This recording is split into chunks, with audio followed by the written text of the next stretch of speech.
Straight out the boot room, to Wembley, our second home. We come to conquer, no, we never walk alone. We dominate, the cream of the crop, drawing all our strength from the roar of the cock.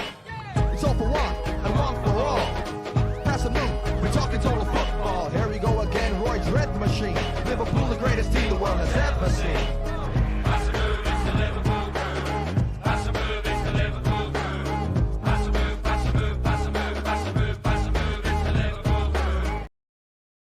Hello and welcome back to the Liverpool Groove. Welcome to the first one of 2025.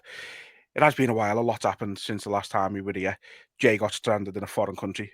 The Reds have, underperformed in 2 games and everyone's head fell off. The season's over. We've progressed in another competition. And yeah, it's just been a bit mental, hasn't it? Let's be honest. I hope everyone had a nice Christmas, had a nice New Year. But yeah, it's that busy time of year. Football's coming thick and fast. Competitions are coming thick and fast.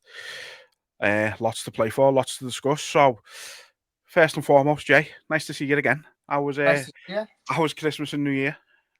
Good, hectic, lad. I couldn't wait to get away. It was absolutely shocking. Ed was wrecked over all of it. And then got to 2nd of January and I knew I was going on holiday for a week. So, ended up being 9 days because fucking EasyJet is shite. But it is what it is. We're back, got home just in time for the Accrington Stanley game. So got to see that, got to watch us against United and Tottenham as well. Which was, again, a big kerfuffle trying to get home from boat trips to see if the match is on or off on all that. But yeah, all in all, lad, ready to go for 2025 again. Business picking up, t-shirts are selling, and back on here with you. So happy days. That's it. That's what we like to hear. Let's get into it then. I mean, you said, you just about managed to get back in time for the games while you were away. You shouldn't have bothered.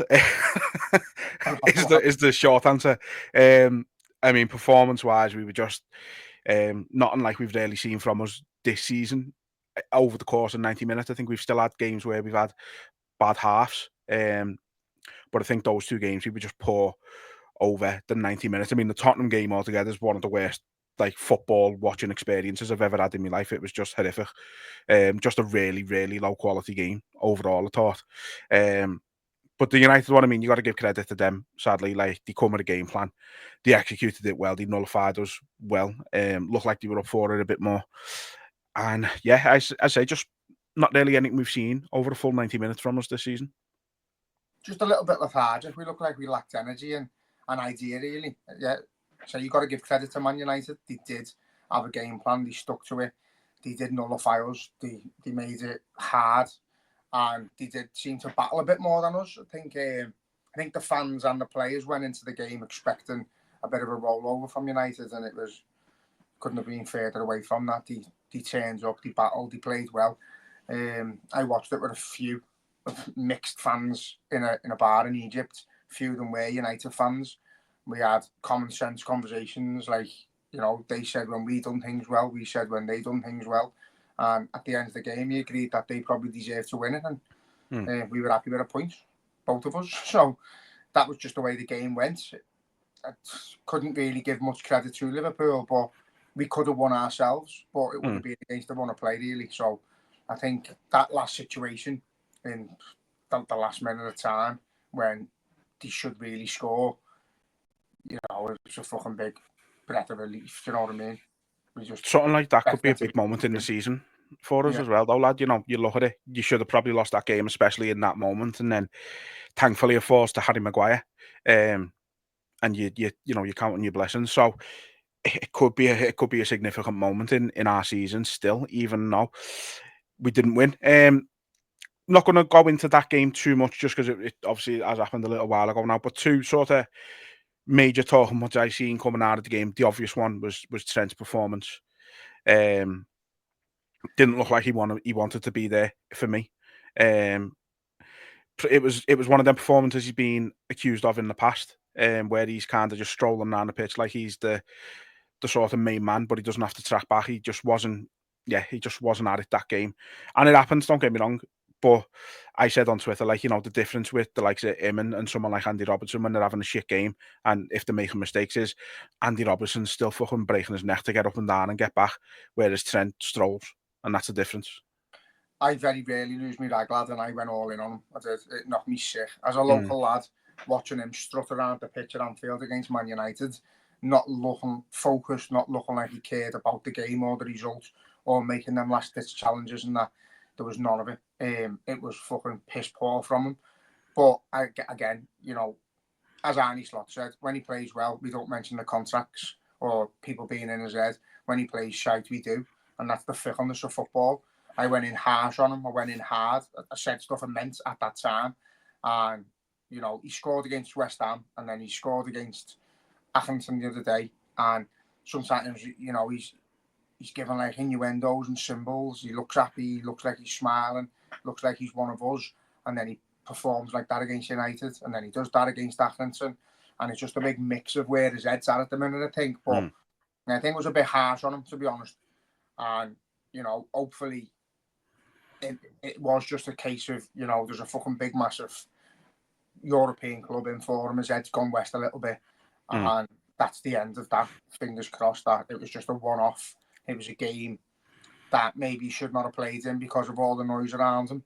And you know, I think Slot was done the right thing in playing him against Accrington. People were saying Slot's a bit of a shithouse for giving him the armband and letting him play. But one way to quash fucking rumours and to get over a bad performance is to do a good one. And he did that. So yeah, can't really grumble. But yeah, against United, I was disgusted in the performance. Yeah, no, I was the same. I don't know what you said, like, but I mean, I probably wasn't quite as harsh as you, but I think I was quite harsh. But I think, I don't know. I think the issue with him is you know, Salah's come out point blank and said he wants to stay. Van Dijk has pretty much come out point blank and wants to stay. Trent said nothing about it.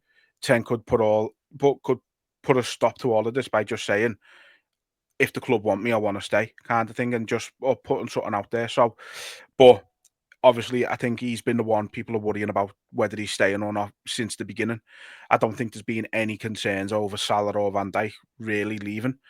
Even now at this point, we're halfway through the transfer window. You know, they can all speak to clubs outside of England, and I still don't think there's any real concern that Van Dijk or Salah will go. So I can understand why he's not putting anything out there about what he wants to do. But you know, if it is getting to him, he could end all that pressure himself, kind of thing, and say what his intentions are. I think obviously it's a business as well, lad, and his agents will be telling him to play hardball and to not put anything out there and not let it be known he wants to stay or he wants to go. Because when they're in negotiations, it will be simply, listen, they've offered this much, you match it and I'll stay. And that's just the way it is. That's the problem, is that it's not. I think if it was Arnie Slot sat round the table with Trent Alexander-Arnold, I think it gets sorted. But it's like representatives of the club sitting down with his brother or his agent or whoever, and there's no personal touch from the club to Trent directly. So it's just a bit of a shit way to do things, but that's football now, unfortunately. But yeah, I think ideally he comes out and he says, listen, I'm living my dream, I want to stay here. I've just got to, you know, if the contract like represents what I'm worth and I feel like I'm worth something because they give me this contract, then that's fair enough. The club have got to dig in if they want him, but I think it is going to be a case of Real Madrid have offered this, can you match it? And that's the way it's going to play out. What you're saying about Salah and Van Dijk, and we're not really worried. I am worried. I think it's gone on too long. Fair enough, the pair of them have said they want to stay, but it's on the club to give them what they deserve as well. And I've said it before, I don't think we should be going overboard in the structure, you know, giving one 600 grand and one 500 grand and breaking the mould of how we do things. But give them what they're worth, at least. The worth what they were on 5 years ago for me, because they've already been and done it and won it. They've won everything. So for me, it's a bit of a bonus. Yeah, you're getting older, and we know you could go to Saudi and earn treble. If you're willing to stick with us, we're willing to stick with you. It's the same wage on a 2 to 3 year contract, and thanks for everything you've already done. At the end of that, you're free to go wherever you want. We won't bother you again. We won't expect you to extend. Just you stay with us, we'll stay with you. Same wages, same bonuses, and just stick to that.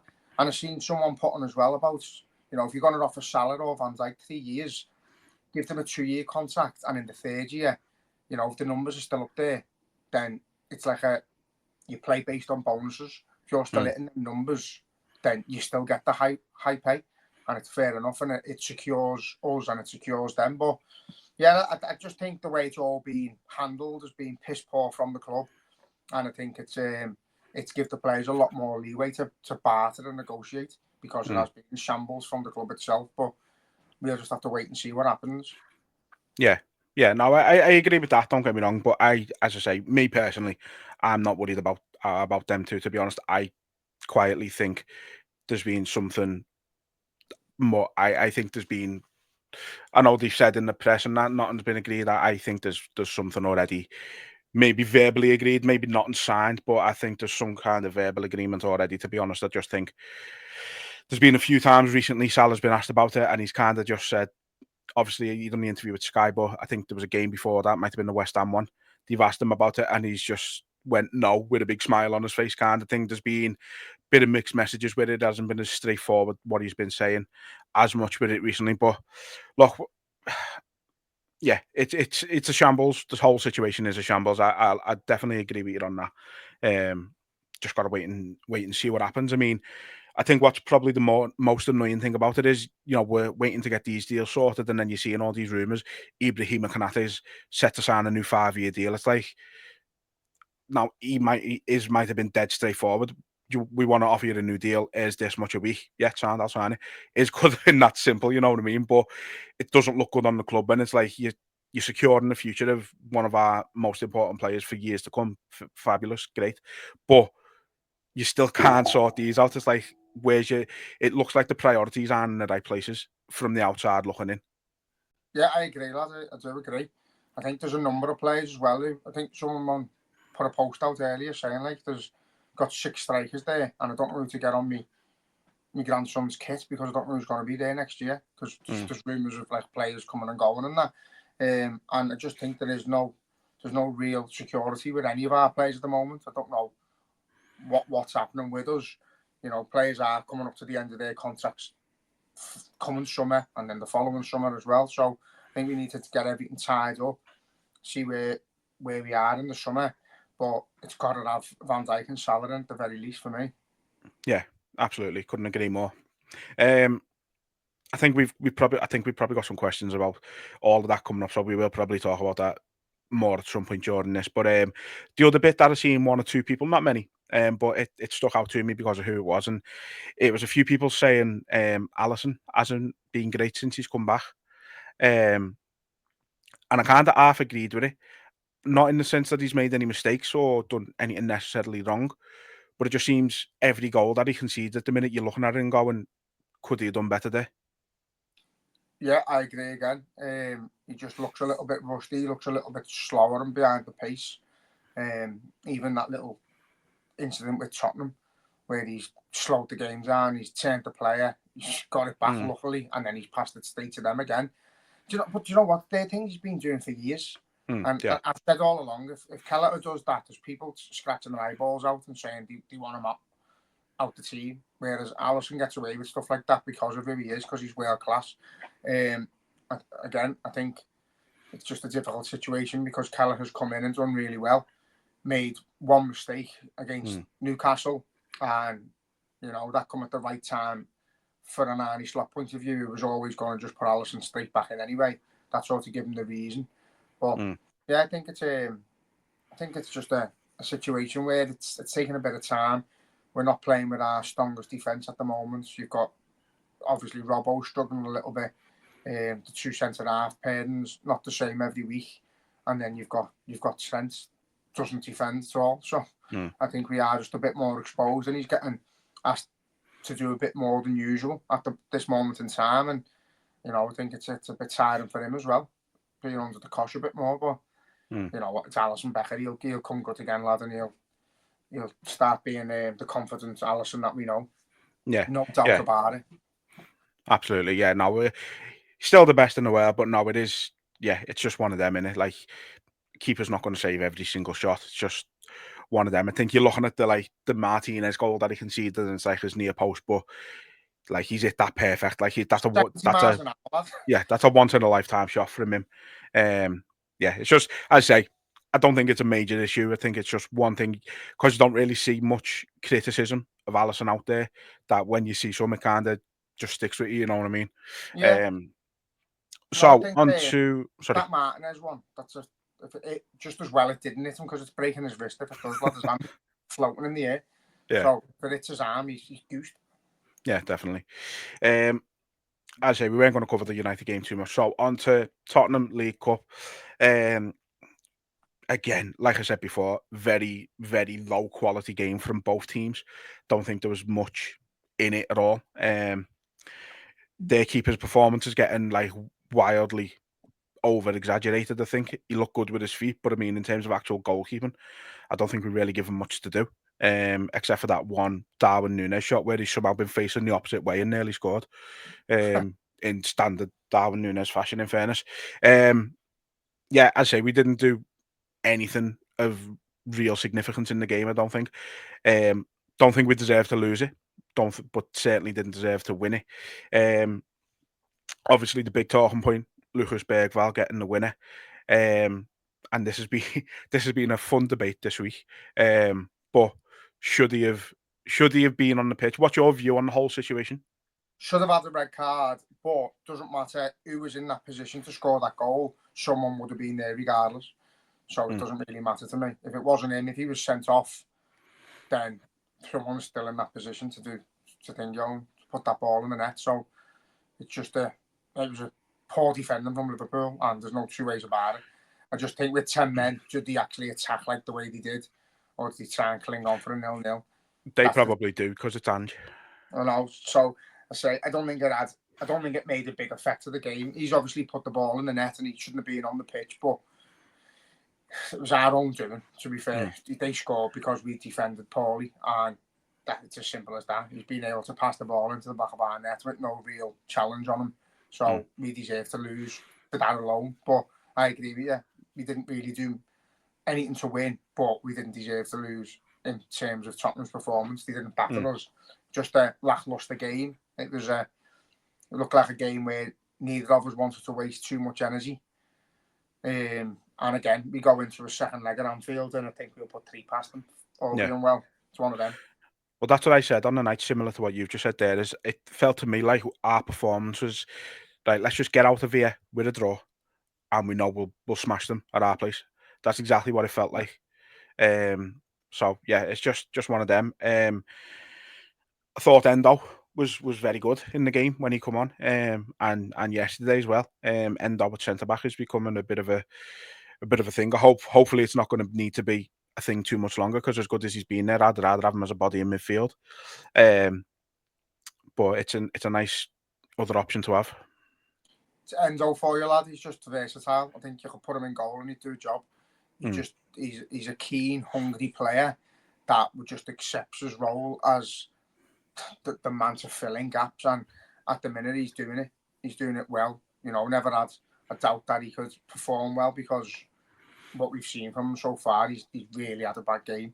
He's just the man for the job, and wherever we put him. And I just feel like, the highest credit I can give him is he just reminds me of Milner.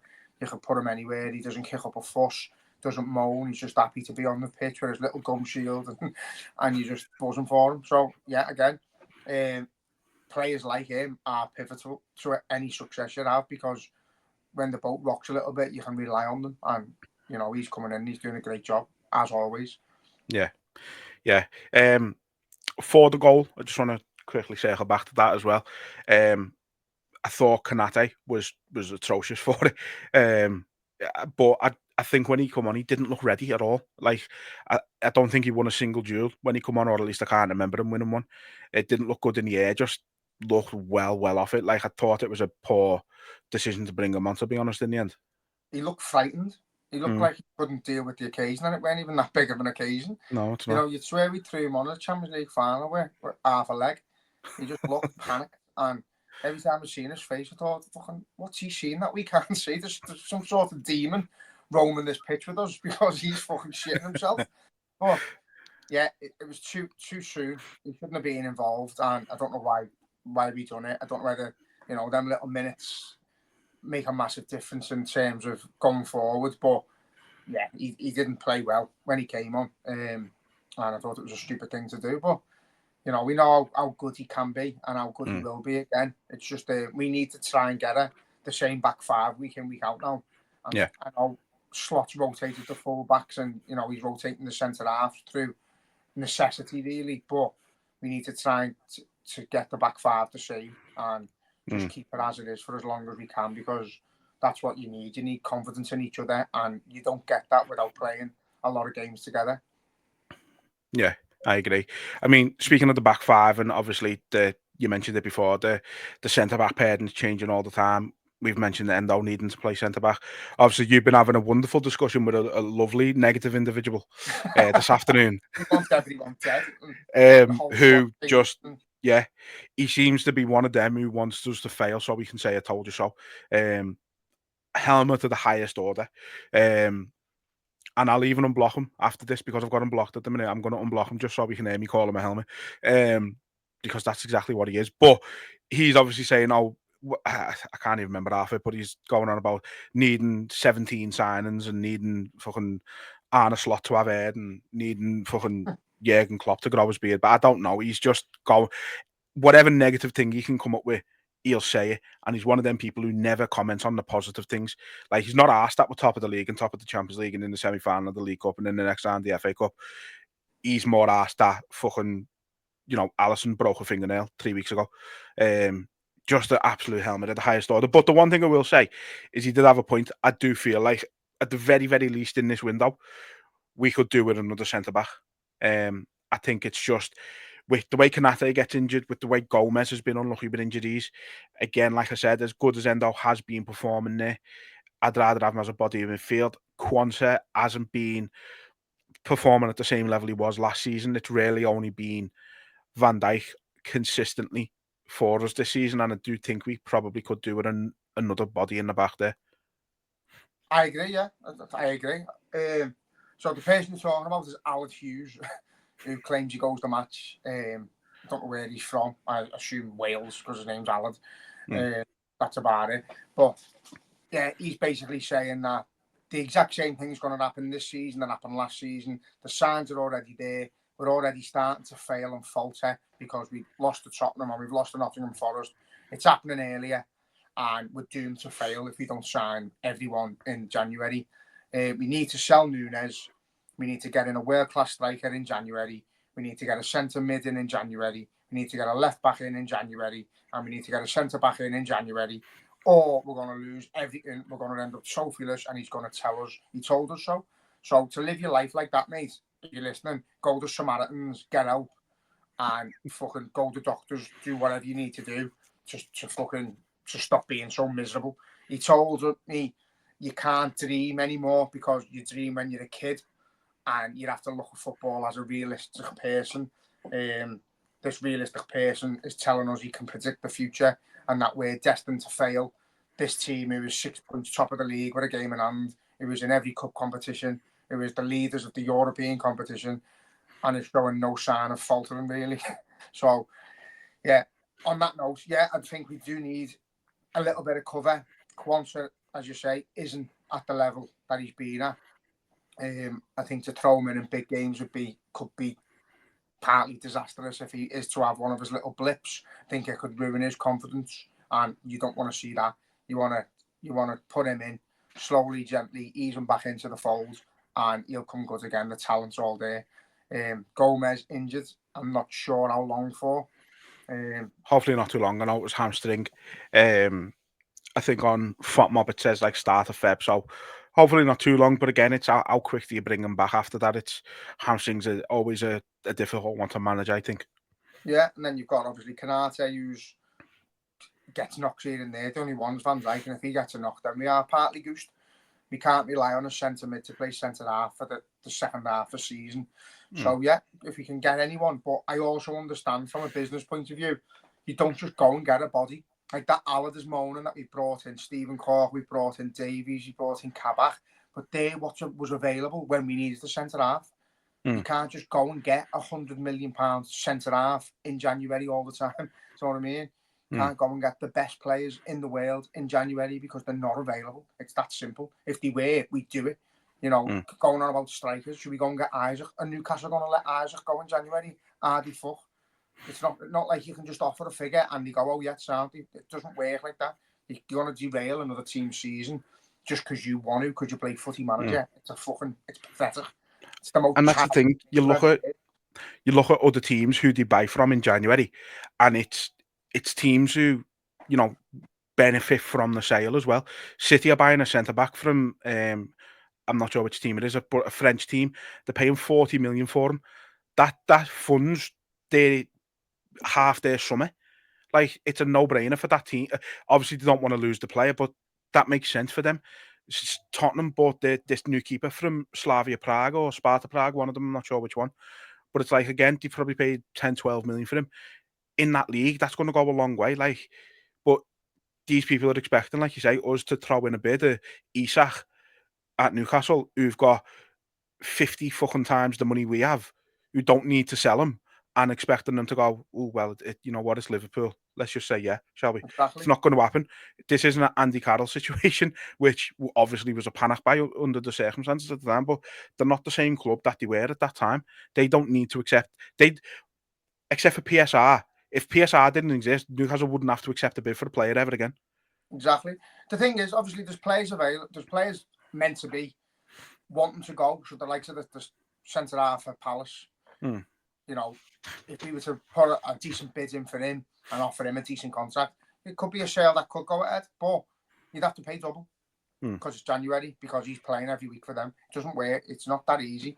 As a business point of view, you're not going to pay double if you can wait till the summer and get him half bat. Do you know what I mean? Yeah. He's got his 6 months more on his contract have gone, and you've got a lot more playing power. So it's just, people need to understand it's not as simple as going. It's not. It isn't FIFA, and it's not Footy Manager. It's not Champman, where you just put a bid in and you accept it, or they don't, and then you put a bigger bid in. It's just not that easy. You're going to get fleeced in January, and if it's a world-class player like a Van Dijk that you can see the potential of straight away, that you've got to go and pay that dough for because you're desperate to change your own fortunes, then yeah, we needed the likes of Alisson, we needed the Van Dijk, and we needed the Salah. We've got them all now. They're all there. There's players that we need to improve on, and positions we need to, add better depth. But you don't go and spend fucking £100 million in January to do it, especially not when you're not struggling. Yeah, I agree. So again, we're gonna, these topics will probably come up towards the end as well with the questions. So we'll move on for now and obviously talk about the Accrington game. I think we both said it on Twitter yesterday, exactly what you want from a FA Cup tie. Felt like a proper cup tie. Them, going all out, credit to them. I thought they played well. I thought they created more chances than I liked, in all honesty. Had a few good chances there that they probably should have scored. That header in the second half. I think it was a free header. He should have buried it. Yeah. But I think they give a good account of themselves. Play like that, you struggle to see out the 19th in League Two. I thought they played really well, give a really good account of themselves, and I'm happy for. There's a lot of Scousers in that team, a lot of Liverpool fans, and made up for them as well. Just getting to experience that. It just must have been fucking magical for them, despite the result. Yeah, do you know what? I was laughing because even at 4-0, they were just running around with smiles on their faces, and the manager was still having a little smirk, and you could see the chairman and the directors who were in Anfield were just buzzing with the whole situation. And that is the FA Cup. That's where this conversation about the replays and that stems from, is because them playing at Anfield meant more than them nicking a 1-0 win at their ground. Them being able to play on the big stage in front of that many fans and living that dream that they might never get again means a lot more than winning the game. You know what I mean? I think if they got the option to play us at Accrington and win 1-0, or play us there and get smashed, they'd still chose to play at Anfield because it's an absolute dream.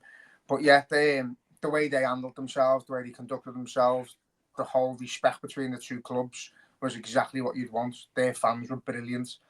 Our fans clapped their fans, and I think even before the game, there was Liverpool fans singing along with them in the pubs and that. And yeah, that's what you want from the FA Cup. There was no malice. It was just a boss, joyous occasion. And I couldn't help but at 4-0, I wanted them to get a goal, I'll be honest. Yeah, so did I. I felt like I'd love you to just have that moment of a good cheer, a good singing and dancing. They deserved it. But again, sentiment aside, we kept a clean sheet. We managed the game well. We played professionally. We never let the occasion get to us because, as Slot said, that was a Champions League final for them, and they played like that. They got stuck in without being dirty. They worked really hard. Sorry, they pressed us very hard, and yet they created chances. They've hit the bar. They've had that free header that could go in, and yeah, there was times where it was a bit of a battle, but obviously the quality showed in the end, and we come out trumps. And yeah, that was a proper joyous FA Cup game. That I proper enjoyed it. Yeah, so did I. It was brilliant. Talk about our goals, and you're getting towards the half time, and coming up to 25, 30 minutes, and you're thinking, right, this isn't going how we planned it. And then I can't remember who scored the first now, to be honest with you. Jota. It was Jota, wasn't it? Yeah, of course. Jota, yeah. I mean, we'll come on to someone else in a minute, but yeah, Jota doing what you'd expect them to in that situation, putting it away. Nice. I'll be honest. I can't picture that goal in my head at the minute. Ball goes out to the right to Nunes. Goes past. Oh yeah. Sorry, I remember now. Spots it in. It's a tap in for Jota on the 6-yard box. You'd expect him to score it. He scores it, but he doesn't score it without the assist. And the assist was by Darwin Nunes. So. Well, yeah. I mean, obviously, we're going to come to him anyway. So we're not going to talk about him just yet. So, and then you get the goal just before half time. Probably kills their they didn't have momentum, but kills their kills them in the game a little bit at that point. Going in 2-0 at half time is what you want. So again, why can't I remember these goals properly? Trent. Am I pissed? Trent, yeah, of course. Yeah, of course. So Trent with an absolute Walesy. Yeah. Side net and into the roof side net, and fucking couldn't have hit it any better. Again, love the celebration, the arms out, captain armband on, smiling his head off. The reception he got from the fans is everything you want to see. In terms of like off the pitch, he's having a bit of a fucking headache. The fans are getting a bit pissed off with the headache, but they stood by him, they sang his name, they cheered his goal, and for that 30 seconds after he scored, it was him and his people, and that's why it pisses us off so much that this contact situation is the way it is. We just want him to come out and say, like Gerrard did, these are my people, this is my club, and I want to be here. And when he's playing like that and he's celebrating like that, they're the hints you get off him. They're the signs you feel like he could sign, but then you just don't know because he's not coming out and telling us he wants to. So it's a fucking. I think there's a reason Real Madrid have put a bid in for him. I think they've been told to, but that might be a ploy by his agent to get a few quid more off Liverpool and panic us. So what will be. I told everyone I knew that if it was me in charge, I'd be getting rid of him in January, the way he played against United. And I'd be cutting my nose off to spite my face just because of the way he played against United. So take that back. He's world class. He's got to be in the team as long as his head's not down, as long as his vision is winning with Liverpool. And then whatever happens in the summer, it happens and we can't control it. But to leave a world class player out because his head's being turned a little bit would be stupid, and it would probably hinder us more than it would benefit us. Yeah. I mean, that's the thing. I think if there's games where his head's down, we are lucky that we've got someone like Conor Bradley there, because I think, again, when he come on against United, he looked very, very good, even though we only had a short bit of time. And again, he looked good against Accrington, he looked good against Tottenham. So it's nice to have an able deputy there. But yeah, like you say, he's world class, and realistically, again, he does fall in the same bracket as the other two in terms of doing whatever we can to keep him. If he comes to us and says he wants to go, then fair enough. If his mind's made up, there's nothing we can do there. But until that happens, we've got to just do what we can to keep him. Third goal, Jadon Dance, proper old-fashioned goal scorer, like just always in the right place at the right time. Done very well to build up the goal, won the ball back, took a couple of players on, put Chiesa in, who you gutted for at that moment, that he doesn't score, gets the tap in. Very deserved. And if he's back fit, what an option to bring on. I know he's only young and he's not really had much first team football, but great option to bring off the bench for 10 minutes, 10, 15 minutes when defenders are getting tired. Yeah, do you know what? When he scored a few against Southampton last season, and he just, I don't know whether, I heard he had like fucking like growing issues. Yeah, he did. He had issues, yeah. And he couldn't train and stuff like that. And, you know, he's back, scored on Anfield, doing what he does. You know, there's pictures of him as a ball boy when Firmino and that were about. He's only a kid when he's in the academy. And now he's playing at Anfield and he's scoring goals. And, you know, we can't put too much pressure on him because he is only a young lad, but the talent is clearly there. He's the type of striker we're all like crying out for in terms of a number 9, someone who's just going to be very good in the box and knows where the ball's going to land and knows where to put it when it does. Very calm and composed in front of goal. Doesn't need to think. He's just natural. Just a complete natural ability of putting the ball in the back of the net. But I've seen another part of his game when I've seen him, you know, jostling for duels and trying to win the ball, and then wins the ball back and he's striding through the midfield like Gerrard, the big long strides, and plays the ball perfectly into Chiesa, who unfortunately missed. But yeah, he just, his first thought as soon as he passed that ball was to follow it up, to get in there just in case, and that is a proper striker. And again, don't compare him to anyone, don't put any pressure on him. There's already people saying he reminds them of Harry Kane and stuff like that. I've just compared him to Gerrard and the way he ran. The only comparison was the way his legs went forward and backwards. That was it. That's all I'm saying. But yeah, he's just he's a bit of a unit of a lad, isn't he? Doesn't look like he's going to be that fast, and he seemed to get through that midfield quite nippy there. Yeah, he did. He was quite fast. His strides are massive, and yeah, he's just a goal scorer, lads. And again, I think he could be in and around that squad in big games and get vital goals for us because he is a box striker. And I don't care how old you are. If you're fucking good enough, you're old enough, aren't you? So it'd be nice to see him around the team. Yeah, absolutely. And then fourth goal, I said, obviously with the third one, you gutted for Chiesa. In that moment, he was absolutely wheeling it in, and it was a great finish in the end for him. Happy for him. Maybe now people can, you know, start fucking getting off his back a little bit, and worse, you know, he's getting worse signings ever shouts and stuff like that. It's like, fuck off, just stop being a dickhead for once and just like use your brain a little bit. He's been injured. He's had massive injury problems for 2 years. He's come to a new league with much more physicality, like, and he's had injury problems with us as well. It's like, and people are fuming that we're not like rushing him back. It's like, use your head a bit. But no, I'm made up for him. It was a great finish, as I say, and like you were saying on the broadcast yesterday, like, you know, when Italy won the Euros the other year, he was arguably their standout player in that team. So I mean, we've got a genuinely potentially world-class player in there who just needs time, and hopefully we give him that.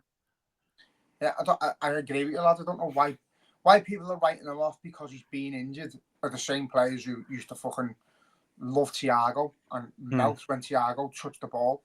Thiago, one of the fucking least goals and assists for a midfielder in Liverpool ever, but was an absolute genius on the ball. But he got injuries and no one ever writ him off. You know, we used to say, I think you said at one point, he'd be better going in the woods to die because he was injured that often, like an injured lamb. Maybe that might have been me. Yeah, I think it was. But yeah, do you know what? We can't console players being injured. Jota's the same. Do you know what I mean? Curtis Jones is the same. These quality players who get injured don't mean to get injured, and something we've learned over time is that they don't mean to be injured. You know, certain players have an issue in their head where a little niggle they think is major. I don't think it's a case of that. He's come back from an ACL injury. He's played the season. He's moved club. He's in England now. Different language, different temperatures, and he's had a few knocks. And when he has played, that performance against West Ham, when people were saying he was fucking terrible, was the exact same performance as Accrington. Tried, hit the post, keeper saves, but this time it went in, and what a fucking finish it was. He tried everything he could to get a goal. And again, I think this is the difference with players who are so keen on scoring the selfish. There was one with Dan's, could have let it go to Jota, and he tried to backheel it into the net himself. He said it himself. He maybe should have let it go, but strikers don't let it go. They don't want to see other players scoring. It pisses them off. They want to score goals, and that's what players of that caliber do. And it's like that at every level, though. It's like, it's not even just, you could go to watch a game on Sunday League and a striker will still be selfish. Like even the Tom Waite game with Tottenham then, before, there was a moment, the last minute, and fellas in the box, he's dragged it back and took a shot, but there was a fella open. All he had to do was square it, unmarked, and he would have won the game. But that's what strikers do. Strikers are selfish, unfortunately. A lot of the time, it's to you, it's positive, but sometimes it doesn't work out. But yeah, it's one of them, innit? Like, as I said, he willed that goal in yesterday, Kaiser. He made sure he decided, right, I'm scoring today. Like, I'm not leaving this game until I score. And that's what he fucking done. And like you said, it was a great finish.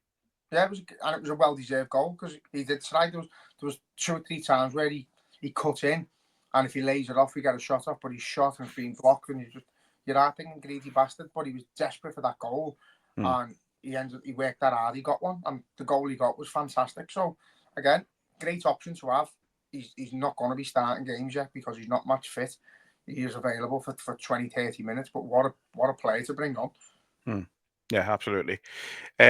So yeah, as I say, good all round. There's one or two performances I do want to just ask you about before we do move on to Nunes, because I think, again, no matter what he does, he's always the fucking main talking point somehow. But as I say, couple I want to just bring up first. Rio Engamohe, I hope I've said that right. Apologies if I've butchered it, but yeah, Rio, he looks a talent. I mean, he's got confidence beyond his years, not afraid to take people on. But again, you get the doom merchants, don't you? Like criticising him already, like, oh, he looks good, but there's not a lot of end product. He's 16, like he's just made his first team debut. Like he joined in the summer. Like what more do you want from him? He's not going to be scoring fucking 30-yard screamers on his fucking debut at 16. You can't win with some people, lad. He looked the part. He's dead skillful, dead fast. The way he changes direction, fucking my nerves were gone for his ligaments. He just fucking spins that quick. But I'm getting old. I know, yeah. He reminds me of Sterling when Sterling first came in. Just has that confidence that I'm meant to be amongst you lads, you big fellas. When he gets on the ball, he doesn't want to give it away. He wants to keep on it for as long as he can. It sort of kills him to pass it. He likes to have it and take 2 or 3 men on, and he's got the ability to do it. He is 16. He's young. He's going to learn being around the squad. I hope them players who've come into the fold, it's not just a one-off. I hope they are like integrated into the squad here and there, one a week. He might be in the squad against Forest, and then the next week it might be someone else, and rotate them getting into the first team squad. Give them that opportunity at least. But you never know, lad. Again, if you're good enough, you're old enough, and managers don't just put you in the first team in the FA Cup.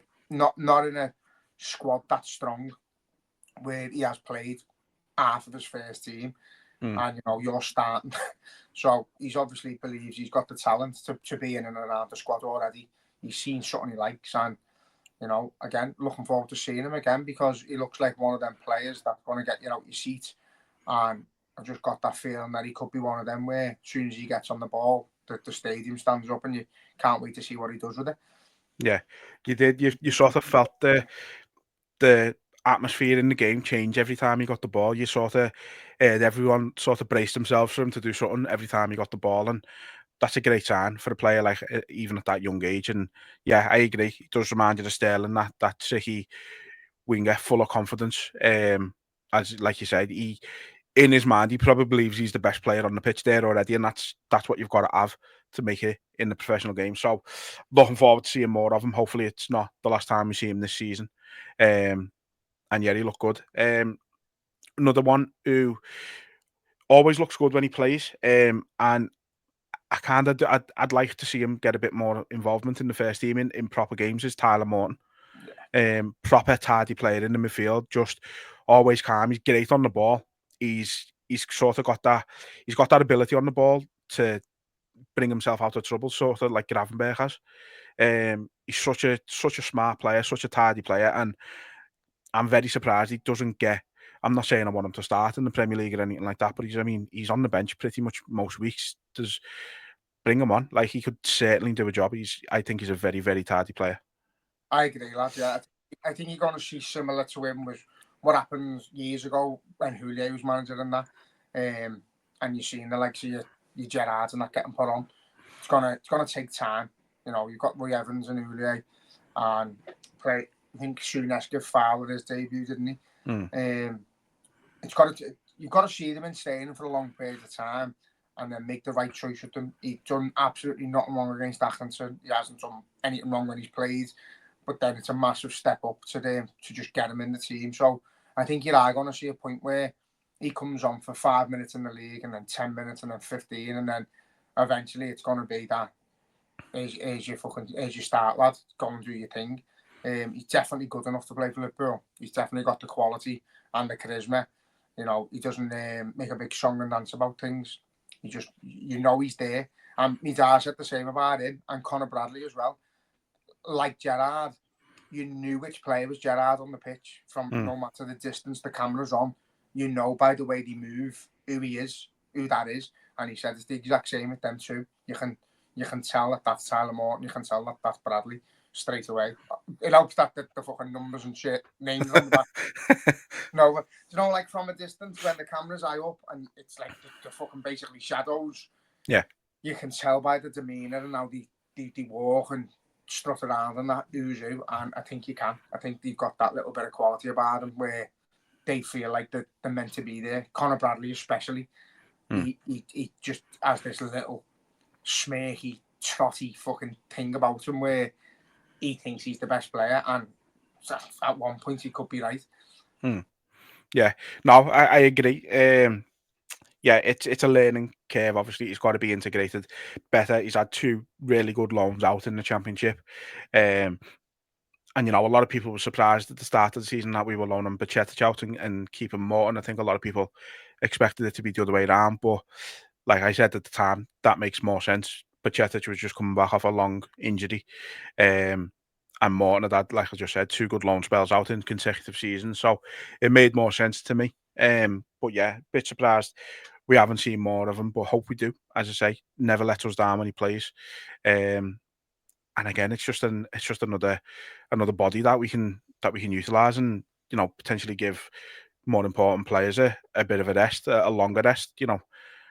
If we're 3-0 up in a game, bring Gravenberch off and bring Tyler Morton on. Yeah, I agree, lad. I think as well with the loans, how old is he now? 22.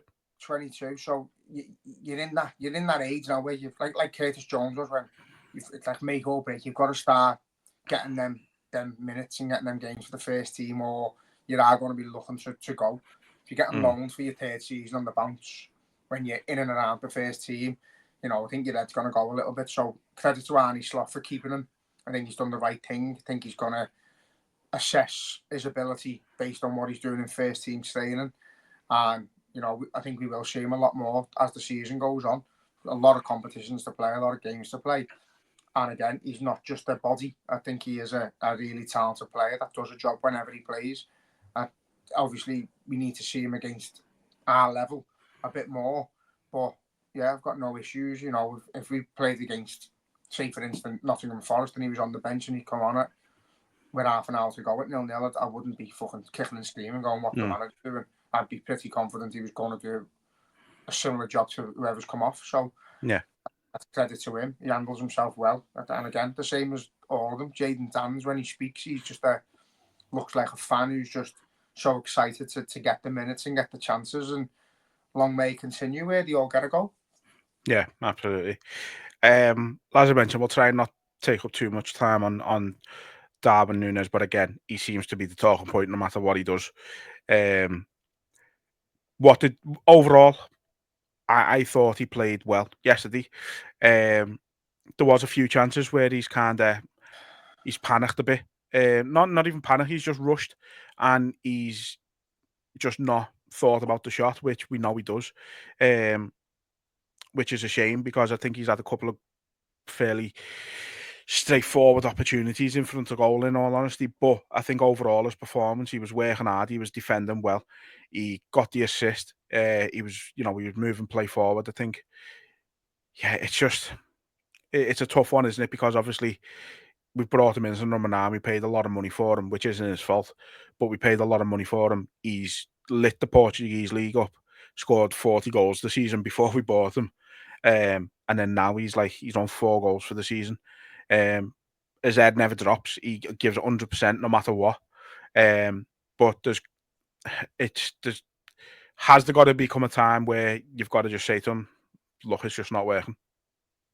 Yeah, of course. But again, assessing his performance yesterday, you had people thinking he was going to score 4 or 5. There's bets I do where I think Darwin Núñez is going to get 2 or 3 today.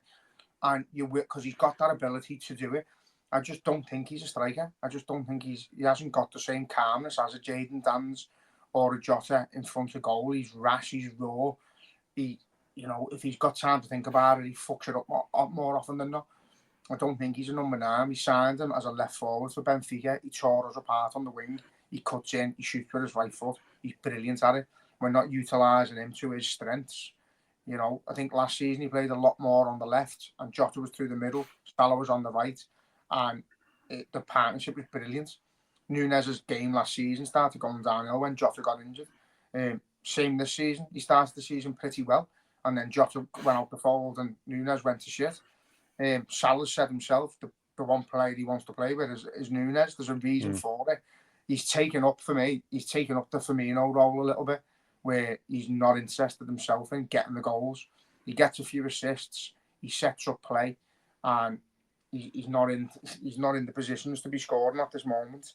I put a post out yesterday saying he's not getting much luck, and people have took it the wrong way. Like I'm saying, he's missing chances because he's unlucky. I mean, like, look at Gakpo against Man City. The ball goes across the box, hits him on the shin, goes in. I think if that's Núñez, there's no class involved in that goal. It's hit him on. He's got in the right place. It's his shin. It's gone in. Fine, brilliant. It's a goal. But I think if that's Núñez, that hits the post. That's where I'm saying about luck, or he's offside or something. Do you know what I mean? Yeah. But the situation with Jadon Danns, the ball dropping right in front of him, I don't think that happens to Núñez. I think that ricochets and goes behind him, and then he's got to do a manoeuvre to. Do you know what I'm saying? Yeah. I don't think he's the luck that other players are getting is not falling to him. The one chance he's had yesterday, it's ricocheted off about fucking 4 people. He's controlled it and it's it first time. It's not even a chance. He's nearly on the edge of the box. It's whacked in towards him off another player. He manages to control it brilliantly and then hits it on the volley. And if it hits the roof of the net, you've got people going, oh, it's brilliant, and over-analysing the finish. But it's gone just over and they're over-analysing the miss. And I just don't think the lad can win. For me, do I think he's Liverpool's number 9? No, he's not capable of being our lead man. He's not good enough to be our lead number 9. He's not a natural goal scorer, which is at the moment what we require. But do I think we look more dangerous when he's on the pitch out wide? Yeah, I do. I think he's a better player out wide than he is to the centre. I'd go as far as saying play him out wide or don't play him at all because he's not a number 9. And that's a Liverpool Football Club issue for me. Playing him in a position he's not comfortable. He doesn't shoot. And it's, his numbers are going lower and lower. But it's not faltering the team. The team is scoring goals. The team are attacking. He's helping the team in midfield, defence and forward. And my point yesterday was we shouldn't be slating one player because another player scored. Shouldn't be comparing Núñez to Danns because of the age and because they're both completely different players. One is a striker, one isn't. And until he starts getting negative and strutting around the pitch with a cob on and not helping the team, leave him as he is because he's still doing the job. Yeah, it's tough for him, as I say. I mean, I don't know another player who's had the support like he has from the stands, at least, when things haven't gone his way. Like, again, we've said it ourselves, like, it's annoying when people, like, he's just fucking had a shot from 40 yards out and it's hit the corner flag and people are starting to chant Núñez. It's like, fuck off with that. But, yeah, I've never understood that whole, we've got to put someone else down when we're praising someone else. It's a weird mentality. But it's just, it's just not worked for him. And then people have, I agree with you. I think for the most part, I think he is better on the left. But then at the same time, we're overloaded in there now because Gakpo is better out on the left and is scoring goals at the minute. Like Gakpo is our first choice winger for me at the minute. And truthfully, Diaz is probably first choice through the middle for me. But again, there's arguments there that Diaz is better on the left. So it's like we're overloaded with people on the left. And then we've had these links with this fucking Kvaratskhelia, who again is on the left. It's like, how many fucking left wingers do you want? It's just all too much. We can interlink. Gakpo can they can go to the centre. Nunes can potentially go to the centre. Jota goes through the centre. Diaz can go through the centre. So they're all capable of interlinking. The only one is Salah out on the right on his own, but obviously Chiesa's there now as well.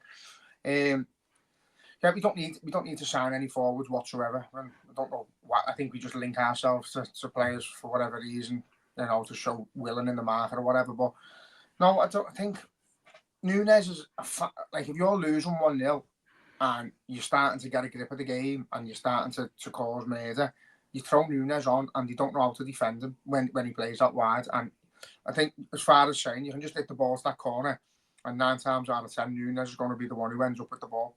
He's going to work that hard to get on the ball and try and make something happen. I'm not saying play Nunes out on the left. Me personally, Nunes on the left, Jota through the middle, Salah on the right is absolute carnage for whoever we're playing. It could be a nightmare. And I don't think Gakpo or Diaz would have as much impact coming on off the bench. I think they need to play games. They need minutes to warm up into the game. Gakpo doesn't really usually do anything for fucking half an hour, 40 minutes, and then he grows into the game. Nunes is capable of coming on for 20 minutes and causing havoc. So I think we're in a nice position where we've got that many talented players out wide that can interlink and interchange into positions. But for me, I don't want to see Darwin Nunes leading the line. I don't think he's a number 9. And I think, people are starting to say about the Firmino thing. Firmino was selfless. He made the space for the other attackers to get in behind. And I feel like Nunes is doing similar now, but he's getting judged on the number on his back, on the number of goals he scored, and rather than the job he's actually physically doing. We can all see with our own eyes that he doesn't look that interested in getting in the box and getting on the ends of crosses and scoring goals. He's more than happy to go out wide and play a cross goal to his teammates. And that's why they're happy with him playing, because he is like that at the minute. For his own confidence, I think he needs to get goal. I think when he does, it could click. But as I agree with everyone else, it's been 3 years. It's been too long. He's not getting the numbers that his price tag merits. But the price tag's not his fault, and him getting played out of position isn't his fault. But as long as he's given his absolute all and he's not sulking and he's quite happy to do a job wherever he's asked to play, then as far as I'm concerned, you've just got to back him. Yeah, I agree. And that's not to say, obviously, if he was put up for sale in the summer and we were going to get, if, say, for instance, as you said, we've got Diaz, we've got Jota, we've got Gakpo who can play on the left. Jota can play in the middle as well. If we were to go out and spend 100 million on an actual number 9, a striker, and then throw Jadon Danns into the mix and give him a few more minutes and he was scoring goals, I wouldn't have an issue selling Nunes. I think it'd be the best thing for him because of the shit he's getting off our fans, for his own confidence. I think he could do it going back to Benfica, where he's comfortable, where he knows the language inside out and that, and enjoying himself. But I'm not counting him out just yet. I think there's a player in there, and I think if he plays him in the position where he's comfortable, I think he get the best out of him. Yeah, I agree. Gotta stick with him while he's wearing the red shirt. I know it's hard sometimes with him because he is frustrating, but you just got to back him. You just got to hope that he comes good, and we'll see what happens with him. Obviously, the draw for the next round of the FA Cup has been done after the United game there. We've got Plymouth away. Hell of an away day for everyone who goes in terms of distance.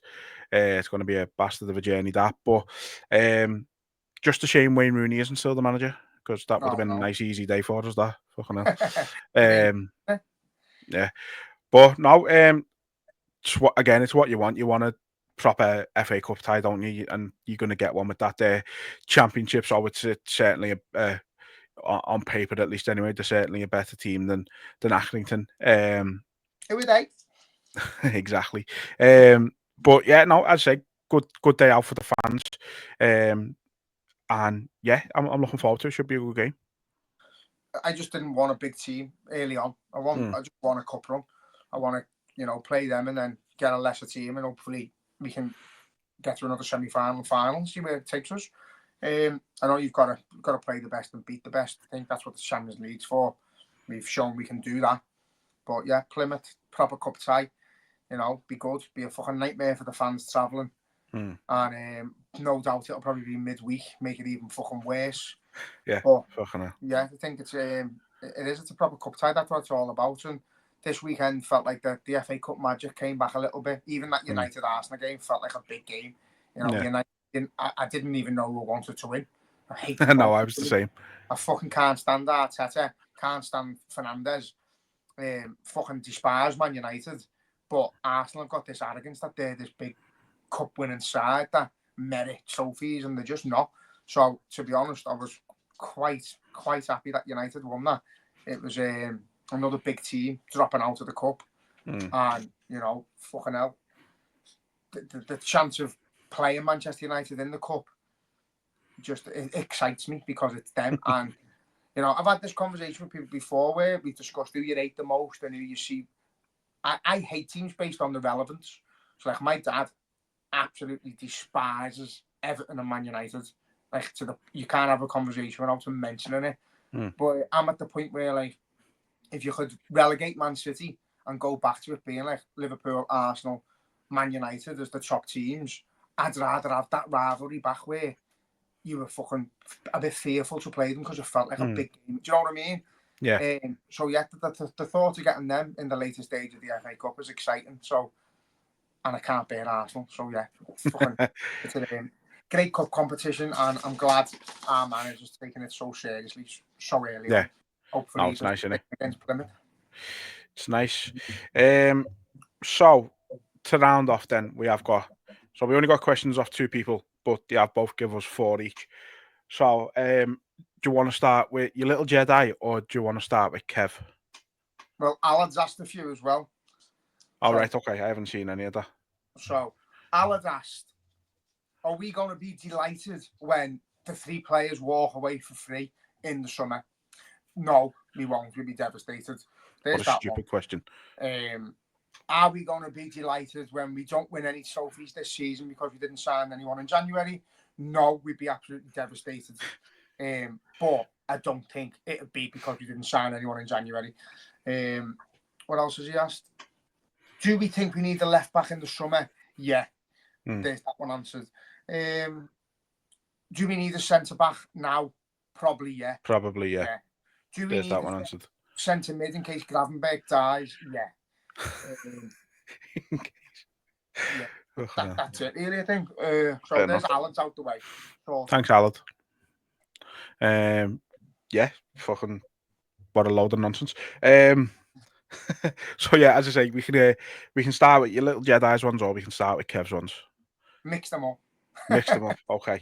So I'll do two from one, 2 from the other, and then the other. I'll do it like that. So we'll do I'll do your little Jedi's 2 normal ones first, because you know what he's like. I'll save his other one, his mad ones for last. Pre-spliff and post-spliff. Yeah, literally. So first one is kind of what we've already just discussed a little bit. Is it time to cut our losses with Nunes? Obviously not, because it's only January and there's still many games to go. Based on what our plans are going forward after the summer, see where we are. If we've won titles or we haven't, if missed opportunities have cost us points at this moment in time. I don't think that's the case. I don't think he's hindering us too much. I think he's involved in the play a lot more than he's getting credit for. I think we looked more dangerous when he's on the pitch. And, as I said before, I think if you are chasing a game and he's not playing, he's a fucking great opportunity, a great player to bring on. He creates opportunities, and you know he has got potential to score a goal or two himself, or get an assist. So, not at this moment in time. I'm saying no. I'm not cutting my losses with him. I'm certainly not going to case him and turn me back on him, because I think players like him need that support. I think now more than ever, get behind him, chant his name, let him know that the fans in the stadium are the real fans. They're the ones that want him to do well. These little gobshites online who, you know, quite happily selling for 10 million right now, so would sign anyone. You know, they don't really count.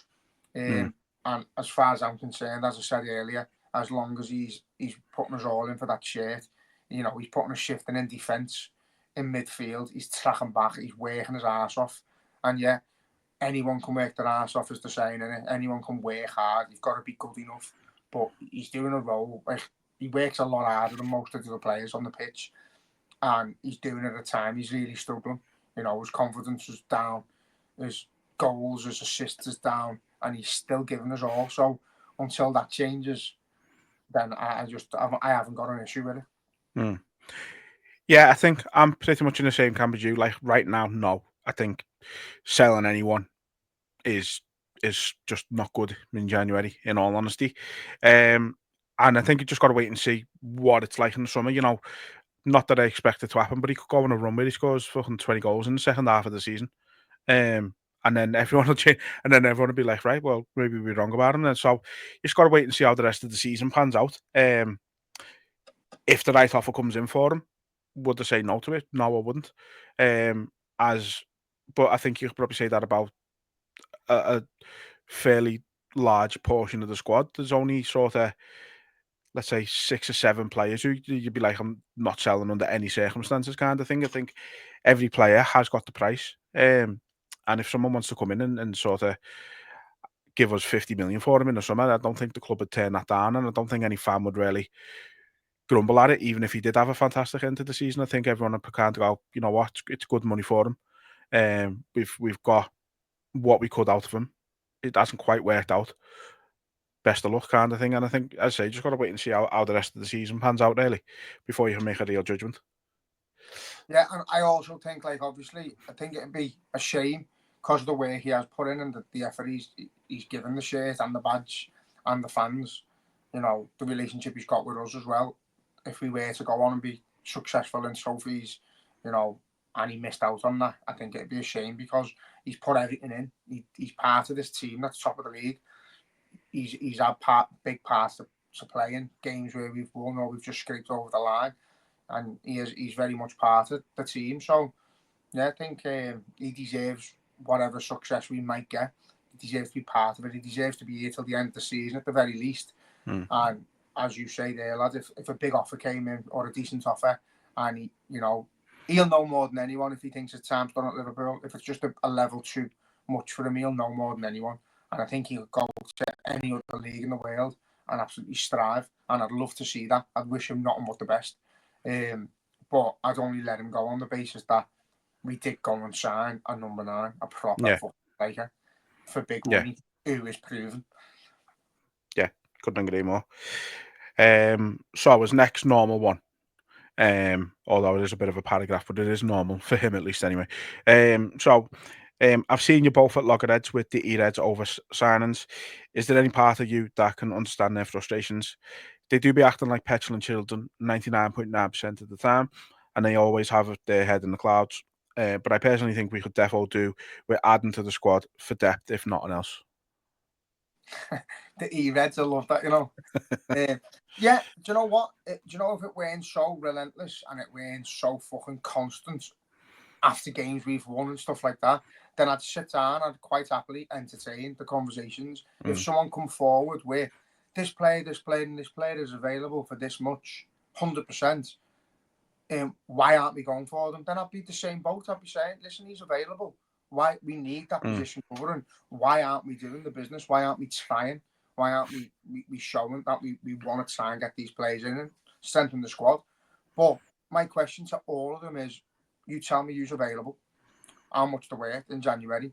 You go and tell me a player who is available and a club that will sell that player who's starting for that team in January and let's see where we go, because there's not many. There's not many who just walk into the Liverpool Football Club and start. There's not many who come in and are better than the depth we've already got. People going on about like replacing Quansah and Gomez and that. Quansah's a brilliant player. He's just having a bit of a shit time. Gomez is a fantastic option. If anything, he could even start when he's back because he's been that good for us. Left back, we've got 2 options at the minute. Again, Robbo has struggled a little bit, but Tsimikas is there, and Robbo's backup is not a big deal. It's not a nightmare. So, yeah, I understand people wanting to strengthen and improve. I understand the moan that, you know, we won a league, and we won Champions Leagues, and we didn't really add to the squad. I get all that. I get it. But our business model is to sign what's available. And if players aren't available for the price we want to sign them, then we just don't do the business. Unfortunately, you can look at it both ways. That's why we're a sustainable, well-run football club that's won trophies in the last 9 years, won every trophy you can win in football, and done it the right way. Or you can say we could have won more because we could have spent more and we could have been borderline cheats like City. So there's 2 arguments. I like to see us doing how we're doing it because it feels like we've earned our success. And I like the way we do it, where we buy a decent player and they become great players. Sometimes, you know, like Darwin Núñez, it doesn't quite work. They're risks we take, and sometimes it doesn't work and sometimes it does. But for me, in a nutshell, yeah, if we can get a centre-back in January that's going to improve us, then do it. Yeah. The thing is with me, and I can understand, like yourself, I can understand the frustrations. It's the fact that it's their be all and end all. Like, that's all they're bothered about. They don't care, or at least it doesn't seem like they care about what we're actually doing on the pitch, what we're doing outside of, you know, what we're doing off the pitch, kind of thing. How training's going, and just everything else involved with the club, what the club's doing outside of football and things like that. All they care about is this shiny new transfer, as you always say, and that's what I can't grasp myself. It's like everything isn't solved by getting a new player in. Not everything is. Again, it's just their be all and end all. So if it's not a shiny new transfer worth 50 mil, 70 mil, whatever it is, they don't want it, and that's what I can't grasp. That's what I can't understand. And this is the point. Like, you've got Jayden Danns there, and you've got fans who are bigging him up to the point where they're saying he should be starting. But then you've also got the same fans who, if we started Jayden Danns, they complain that we didn't buy a new player and we're just playing an academy kid to save money. You know, the club can never win with these types of people. Alan before was asking me, do we need a left back in the summer? Like, there's fucking 5 months left of the season. Just enjoy them. Yeah. Why are you worried about the summer? Why are you wishing the season away to see what we do in the summer? Fucking hell, we've got 4 months of footy left. Enjoy it. And if we don't win, we don't win. Get over it. We can't. We've got anything we say or do does nothing to what the club are going to do in the market. We've got no control over it. Again, if we missed opportunities and there was players available, players going to our rivals who we thought were going to start for us, then we got every right to go, why didn't we go in for him? That's a missed opportunity. I get it, but it's not happening. It doesn't happen. The players or the teams are signing, we don't want, because none of us know them. And you'll pretend you know them to kick up a fuss. And that's what pisses me off. But yeah, again, I understand we should be adding a few more players in. Even when you win stuff, you should always add 1 or 2 fresh faces to compete for places. That's how your success continues. But, you know, it's not the be all and end all. It's one of them. It's just a situation. We have a business model that has worked for us in the past. It will work for us in the future. We're on to our second team under Fenway Sports, second squad. That's on the way to looking like a very good team that could see glory days come again. So why people are worrying about transfer windows and that just is beyond me. Just enjoy the football, and what will be will be. If the squad gets bolstered, it gets bolstered. If it doesn't, it doesn't. What people also seem to forget is, you know, that Alad again. You know, I mention him a lot. I hope he's listening, because I told him I would go in depth in the stuff he said. He was asking about last season. You know, we started faltering, we started failing because we didn't sign anyone in January. That was not the reason why we failed last season. We failed last season because the players that were injured came back into the fold and weren't fit enough. At the same time. At the same, like Klopp said, we're not going to bring anyone in January because we don't need anyone because these players who've been out for a long period are now back. And then we integrated them back into the team and they couldn't get up to speed and we started losing points. That's simple. So if we'd have kept the team as it was and used them as in 20 minutes and 30-minute players until they got back up to speed, we'd have continued to win games. But we were our own downfall. We had a set team in mind and that team had to be the team. And unfortunately, that's what cost us last season. Yeah, 100%. 100% agree. So, yeah, no. Good questions to start with. We'll go on to his head records in a minute. What I'm going to do, I'm going to ask Kev's ones all in one go so we can save it. Your little Jedi's are the ones till the end because they will just kettle your head a bit. So, here we go with Kev. So, with our model of sustainability, funny how you mentioned it there, we're in a prime position to thrive financially under the right ownership should FSG eventually sell up. With that in mind, who specifically would you want to take Liverpool through the next 10 or 20 years? Elon Musk has been tortured for the idea, even though he has near infinite capital and his businesses are among the best run in the world. So, who is your ideal pick? To be honest, lad, the hard part is that they're all the same. If you're that rich, you've done something dodgy somewhere along the line. Yeah. Get there. You've crossed someone, or you've been a bit of a shit house to someone, a mate, or whoever.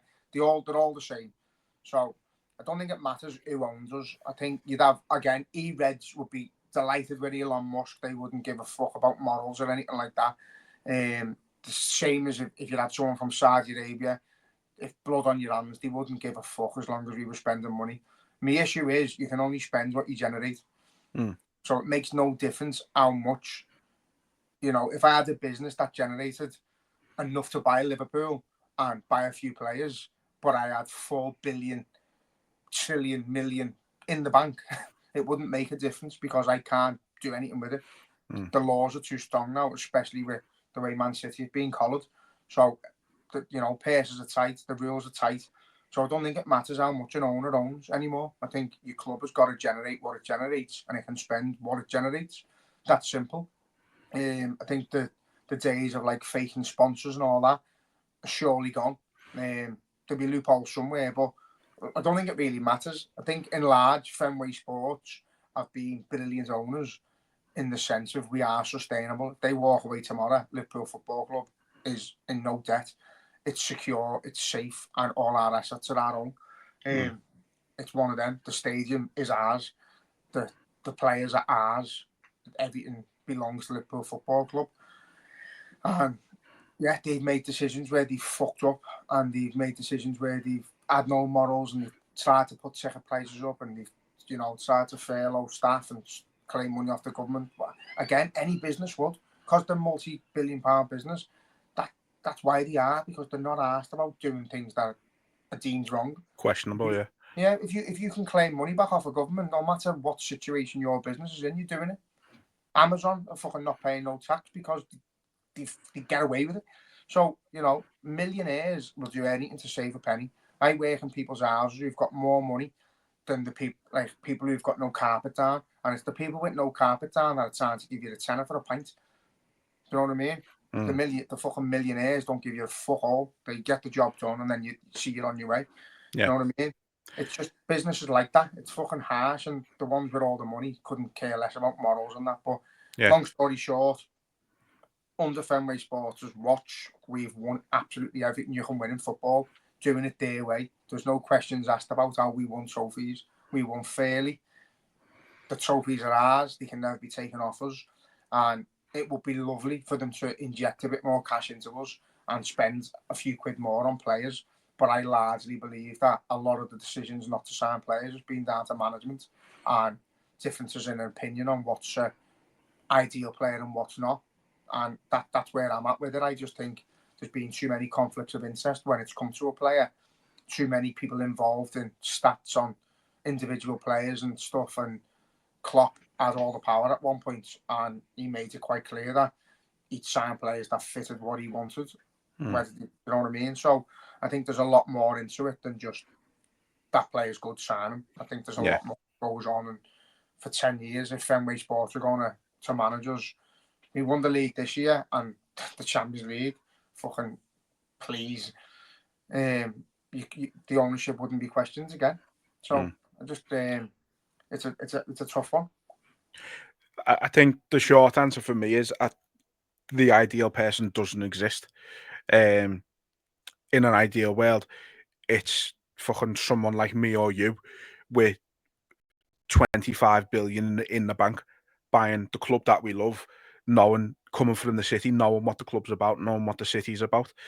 That person doesn't exist. So if another billionaire obviously is going to take us over at some point, they're not going to be they're not going to be what like us. They're not going to be a Jeremy Corbyn type of person. You know what I mean? They're just not going to be that type of person.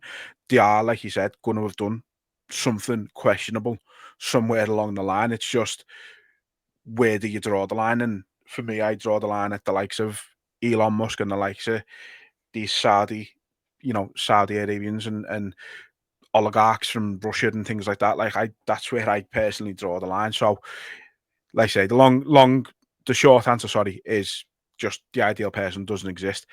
We've just got to see who, when the time comes, is the best person for the job, essentially. I'd love it if we could go into like a German model and the fans had a lot of say. And if we could front up the money between thousands of us to own the club and all have a little like a fucking 0.1% share or something, and we put a few quid in and we could buy it out and it'd be ours. But then, it's not that easy, is it? It's just not that easy. We have the majority say when it comes to big key decisions. And again, I don't think, unless you're in that position, you wouldn't know what to do. Like you could have a really successful business and not know what to do with the dough, but parting with it. If you've got that much money in your bank and you're going to part with it without guarantee that you're going to get it back, you know what I mean? It's a difficult situation. It's not that easy. We're talking lots of money. You're talking mega figures, and unless we were in that role with them figures, we wouldn't know. So in the long run, I'd love Liverpool Football Club fans, but there's too many E-Reds who would like to jump on that bandwagon, and I think the conflict of interest would just kill the club to death. Oh yeah, 100%. Right, so next question then. Rivalry aside, if Liverpool and Everton dominated football like they did in the 80s, what effect do you think this would have on the fan bases and the status of the city? Would things ease due to the shared success, or would this just intensify things further? Would Liverpool be talked about in the same breath as London or Manchester? I fucking hate Everton. I don't wish them any success. But the best part of my life growing up, growing up with the banter when it wasn't vicious and it wasn't nasty, was when they had Moyes and they were decent. They were going for Champions League and they at one point they played the qualifier, didn't they? Yeah, love you, Kalina. Love you, Kalina. But yeah, do you know what? I've got mates who are good Blues, who aren't bitter, who aren't nasty, and I've got mates who are fucking horrific, who will say whatever they need to say to rile you up when it's derby week. I've had the best banter with mates when they were good. We've been to Wembley. We've shared times like that. It brings like a bit of a shiver and a tear to your eye when you think of the 86 and the 89, singing Merseyside and stuff, and people on coaches together going down there and, being one and having a bevy and without all the malice. I personally think a lot of the malice is from people who are from the city. I really do. I think it's things you brought up with, the Heysel shouts, the Hillsborough shouts that happen. I think a lot of that is from people outside the city and from young kids who haven't got a clue what they're talking about. If it was going to be like it was in the 70s and 80s where Liverpool dominated and Everton come close, then I'd be happy with it. I'd be happy with it. At the minute, it is literally they're getting dragged through seasons by shite, the poorly run. Hopefully, in terms of football, if we were to see Everton succeed again, that has to improve. I can't see it improving with David Moyes as the manager now. No. A lot's changed in football. But yeah, if we were guaranteed to win and the derbies were a little bit closer and it felt like a big game because, you know, over the last few years, Everton doesn't feel like a big game anymore, really. It only feels like a big game because of the fact that, like, we're in title race. Yeah, the circumstance around it. Every game feels like a big game now. Notts Forest feels like a big game next week. Brentford will feel like a big game. Everton's just another team. The big games for us is Arsenal, Man City, Man United. Even Man United didn't feel so big until the other day, and that was because that was 1 foot, you know, close to the title. But fucking long story short again, because I know I drag things out. Yeah, if Everton were to get better and to do better, and it brought the fans closer, and they could finish second, I think there'd be less murder them finishing second every season than there would be us taking the piss because they're getting relegated.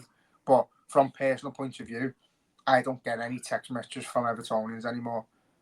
They're not bothered about footy. They've got no soul left. They're not in. They golf and cricket now. They're not bothered. And it'd be nice to get them a little bit of fire in their belly again, and start believing and start throwing digs at us because they were winning games. That'd be nice to have a rivalry and a derby again, because at this moment, the Manchester teams feel like our derby. Yeah. Longs, yeah, I'm going to give a short answer again because Jay takes up all the airtime. No, but I think you're probably right. I think when it wasn't bad, it was when they were decent. And that's the thing, isn't it? They've been through shit for the last probably near decade now. Maybe not quite a decade, but you know, not far off. And you know, some of the shit they've had, Sam Allardyce, Frank Lampard, Sean Dyche, now back to Moyes, who probably is better than the three they've had previous, in fairness. Like, but yeah, it's gonna do that to you. Like I always say, like I don't know if I'd fucking survive if I was an Everton fan. I don't know how they do it. Fair play to them. It's just fucking must be a massive effort for you at this point. Hats off. Fucking hell. But now, if I know, stop going to match. They don't enjoy. They might again now because Moyes is there, but a lot of them didn't want Moyes. But imagine if the roles were reversed. I'd imagine how much you'd actually fully hate Everton if they were the big successful team in the city and we were like struggling to survive every year. Like I'd wish the worst on them. So I get it. So yeah, I think it probably would ease it. I don't think things would intensify. And I think we'd probably start putting on a bit of a combined front when it comes to Manchester and things like that. Because at the minute, it's like, you know, Everton play United and the majority of Reds probably want United to win. Whereas I don't think it was like that probably 15 years ago. And vice versa. We play United, sorry, and they're opening up all their boozers while they sing "You Scouse Bastards" in them and that, and then fucking cheering them on when they're winning and just fucking mind-boggling. Shouldn't be like that, but it is, and it probably is largely down to how shit they actually are. Like, imagine if you'd said to a Blue, I mean, I know they all wanted Jose Mourinho, so that didn't happen, but imagine that happened, lad, and you could have said to a Blue in 2005, in the next 20 years, you're going to have Carlo Ancelotti and Jose Mourinho as your manager, and you're still not going to fucking win a bean. Like, you just couldn't have wrote it, could you? But, yeah, good luck, David Moyes. You'll be sacked in 18 months. I just love the banter. I just love a text message off me mate saying red and white shite. Just anything. Just anything, yeah. Care. Just have a little bit of heart left. Like, that the most got to Wembley, my mate over the road robbed our garden gnome, called him Dixie, took him to Goodison, took him round the trophy room, got photos of them, and was passing a photo into ours every day. Like, we've got, you know, here where he is today. Here's where he is today. Fucking lad, I got photos of him printed when he lost the bet that we won the derby, of him in a Liverpool top, and put them all around the street. People had them in the windows, they were on the trees, the lamppost. It was a fucking boss time. We used to meet up after derbies and have a pint and that. And yeah, you'd give each other shit, but it was good. It was banter and it was friendly. And, you know, you wouldn't talk for the match and then you'd be mates again. And, yeah, you know, we've grew up with the stories of our dads and that being like that with their mates and them fucking best mates again in the pub. And I missed that part of it because, you know, we're all close. We're a little city with fucking big hearts. We're all Scousers, and it would be great to see them come second and us win the league. Yeah. And a bit of breaking news for you there as well. Everton have a trophy due. Who would have thought? Fucking hell. Right, so I'm going to try and get through these now because, like, we've took up so much time here with people's lives. Like, you've got work in a minute. So, next one from Kev. Kev, that was a good one. Thank you. Next one. Do you think a captain should play in a certain position, i.e. centre mid, where he can influence everything, or is it okay to have a keeper or a centre back as long-term captain? I've always thought the centre mid or centre back should be the captain. I think someone like Van Dijk, the size and the stature of him and the ability, is a perfect captain. I think I've said in the past that he doesn't seem very vocal, but that's changed. I think this season he has took on the captain's role. It's evident that you can see when he's pissed off, you can see when he's happy, you can see him rally his players. I think we've discussed it before with like Carragher, Gerrard. You know, you've got your influence vocally, who fucking graphs and does the job as a captain, bit of a bully in the ref's face, stuff like that. And then you've got your captains who just do it on pure talent. I think that's what, you know, if Trent was captain, I think you'd be getting the Gerrard. You'd be getting someone who's a bit quiet, you know, a bit confident in his own ability, can change a game with a pass and do something magic. But very quiet, not going to entertain anything going on. And then you've got your Van Dijk, or for instance, your Andy Robbo, who's involved in every little scuffle, loves it.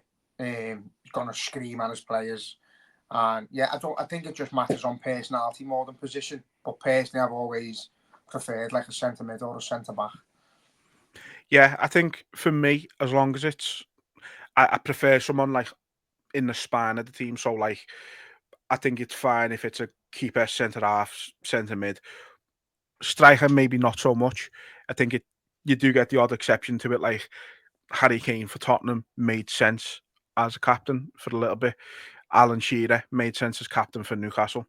I think there's always the odd exception to it, but I think overall you want it to be, for me, either a keeper, a centre half, or a centre mid. I think they're your three ideal positions for it, and I think you see that most of the time with the majority of teams anyway. You do get the odd few where it's like, you know, obviously other positions, but yeah, I think as long as it's in the spine of the team, I'm happy with it, personally. Yeah, same. Last one from Kev. And I like this one because he's someone who's been spoke about a little bit recently. If Liverpool had brought on one back from Madrid in the same way Rush came back from Juve, do you think he now would be seen as a legitimate club legend? Yeah, I do. Again, Owen gets loads of shit because of where he went and what he done, but he desperately tried to do what Rush done. He asked Liverpool before he went to Real Madrid if he could come back the following year. We agreed. Benitez came in, wouldn't pay the money. Newcastle offered more money, and then he went elsewhere. Where did he go from Newcastle? United. Was it United, yeah? And then he contacted Carragher and Gerrard on the way to Manchester, driving past Liverpool, wanted to go to Melwood and try and sign for Liverpool, and he said no again. So he did try everything to get back to Liverpool. We promised him that we would, and he wasn't able to, unfortunately. I think he's not a Scouser. I know he came through the academy and that, but he's not a Scouser. He was an Evertonian as well. So to be it with the options of Watford or Manchester United, and you know, you've still got faith in your ability, and if you play for Man United, you might win trophies and might win, you know, a spot at England. I think you're only picking one team, and he did go on to do well at United. He played some parts in big games. He won trophies. He got back in the England fold. So I don't think you can knock him for putting his own career before Liverpool fans' preference when the club let him down as well. So yeah, he was one of my favourite players as a kid.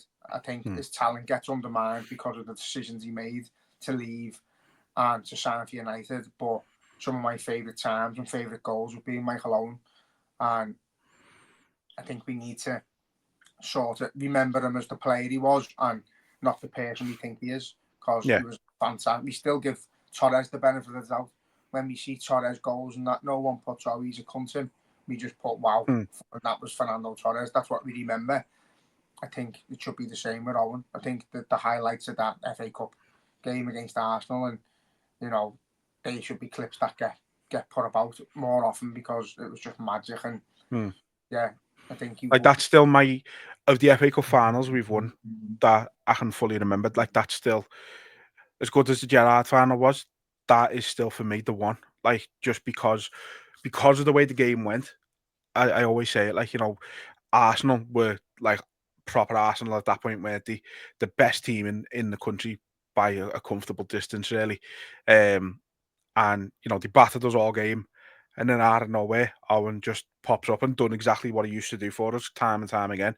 Just get a goal out of nothing and do it twice, and it was just that's still my favourite FA Cup memory, to be honest with you. And so, yeah, I'd genuinely love if he could be remembered as a legend, but it's just not going to happen.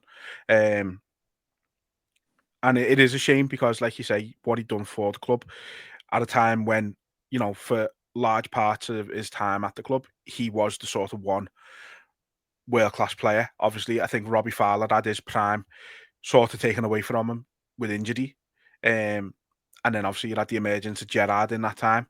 But sort of for a lot of the time, outside of them three, there was no one of that level kind of thing for quite a bit of time. And you know, you could probably include McManaman in that a little bit, but yeah, it was just he was a special player, and you know, won the Ballon d'Or at us. Like that's who else has done that? Like it'd be great if he could be remembered as a legend, but it's just unfortunately not going to happen, is it?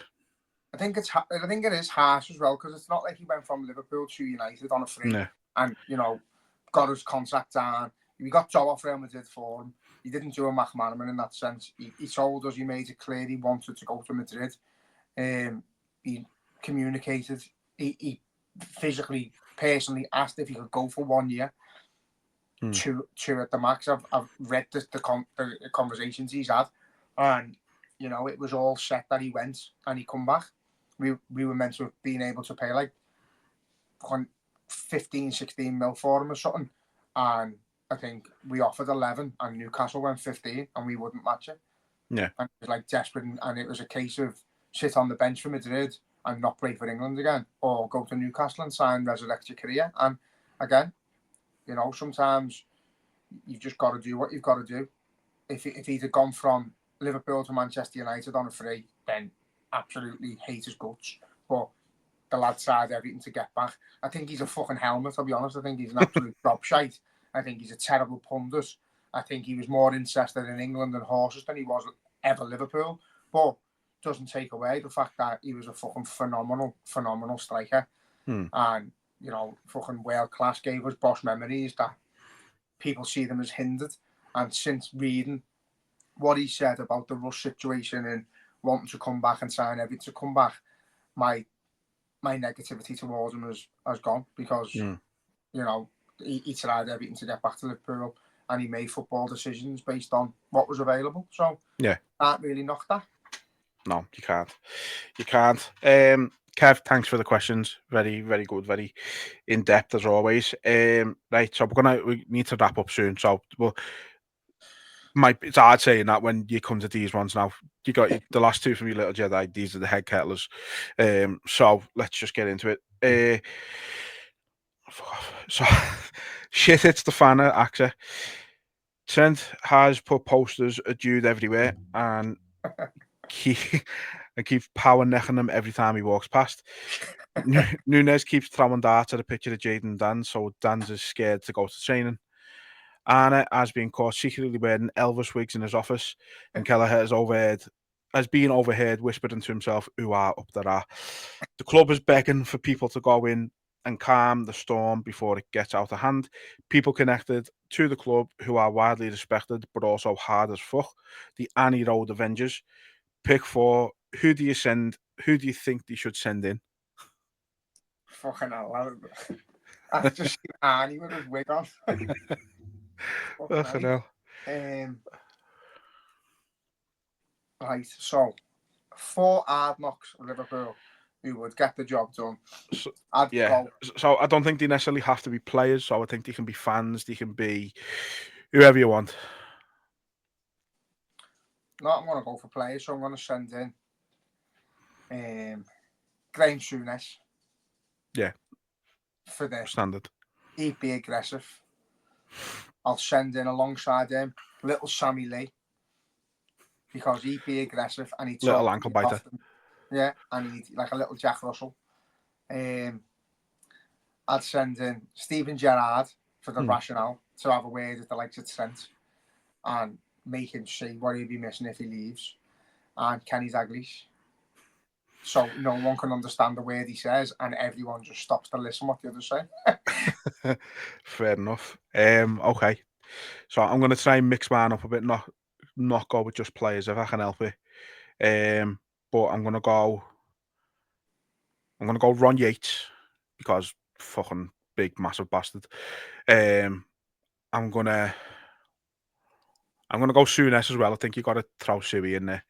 And then I'm gonna go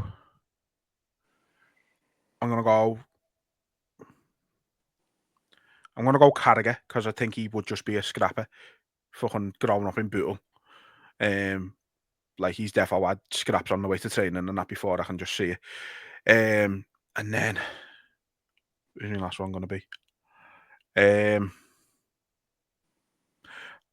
going to go another. I've stuck with players. I'm going to go another centre half. I'm going to go Alan Hansen.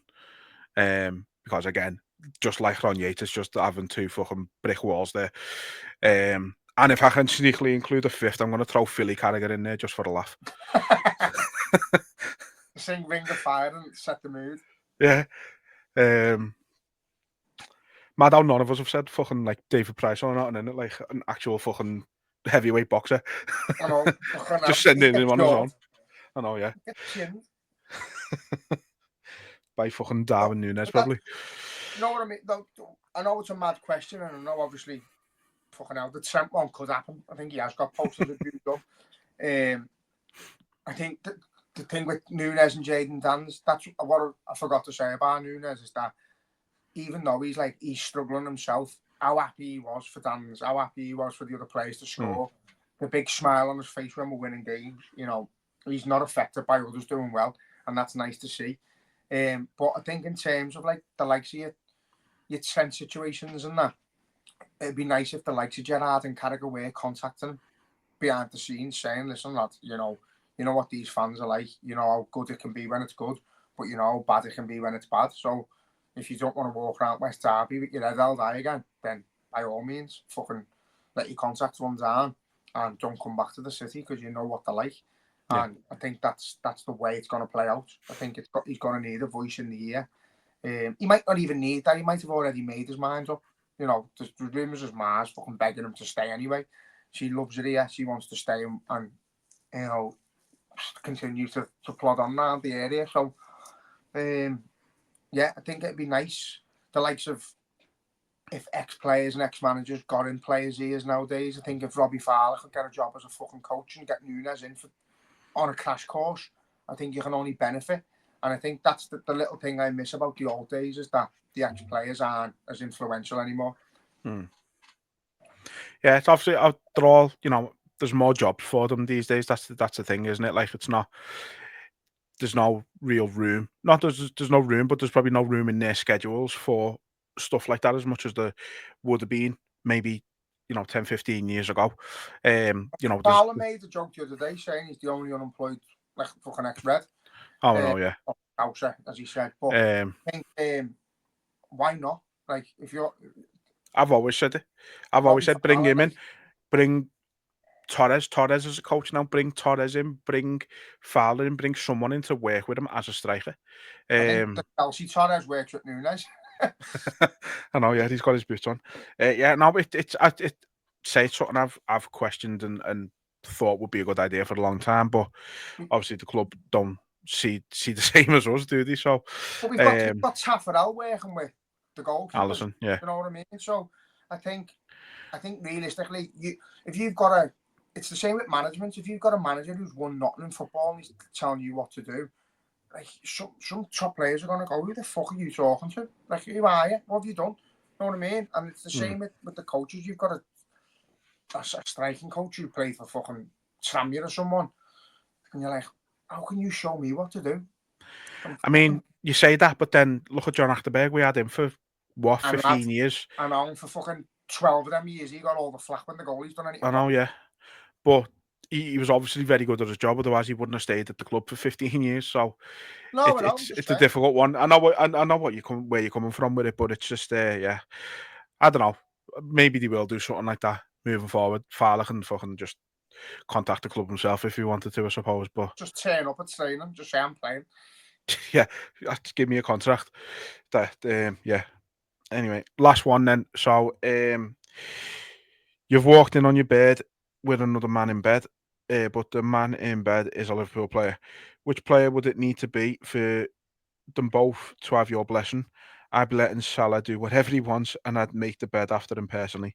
Maybe Endo as well. I don't think there's a single player that'd get away with it at Glass anyone. If it was Jurgen Klopp or Arne Slot dressed as Jurgen Klopp, then I'd let them go. But no, none of the players are getting away with it. They're all slimy rats.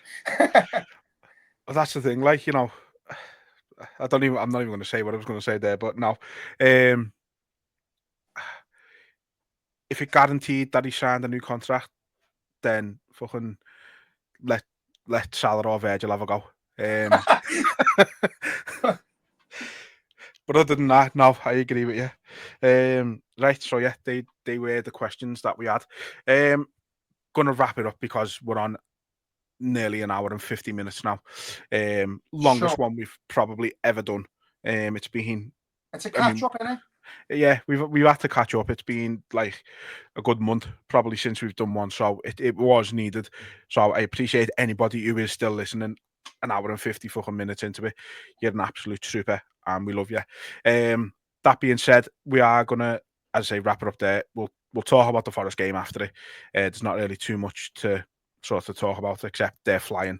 It's a title fucking decided potentially. Who would have saw that coming? It's going to be a very, very tough game. I'm dreading it a little bit, I'll be honest with you. I'm not, lad. They're playing well. We've got to beat the teams that are playing well. I think it's a fucking great occasion. Their fans are pricks, the majority of them. They're flying. It's nice to see Nottingham Forest doing well after fucking years in the wilderness. They were once a top team. Let's show them that they're no longer a top team. Let's go and fucking do the biz and play as well as we can. And also, before we go, that if you are panicking and you're not enjoying Liverpool being 6 points top of the league with a game in hand, so potentially 9 points top of the league, and if you are hating the fact that we're the top of the Champions League and you can't settle that we're in the FA Cup and we're one goal down in a two-legged tie in a cup semi-final, speak to someone because you need fucking help. Thank you. Bye. That being said, not really much else I can say after that, except if you are watching on YouTube, please do subscribe to the channel wherever you're listening to us. Drop us a rating, follow us on there, subscribe to us, whatever you need to do. And yeah, thanks very much for listening and watching, and we will see you next week. Up the fucking Reds. Thank you.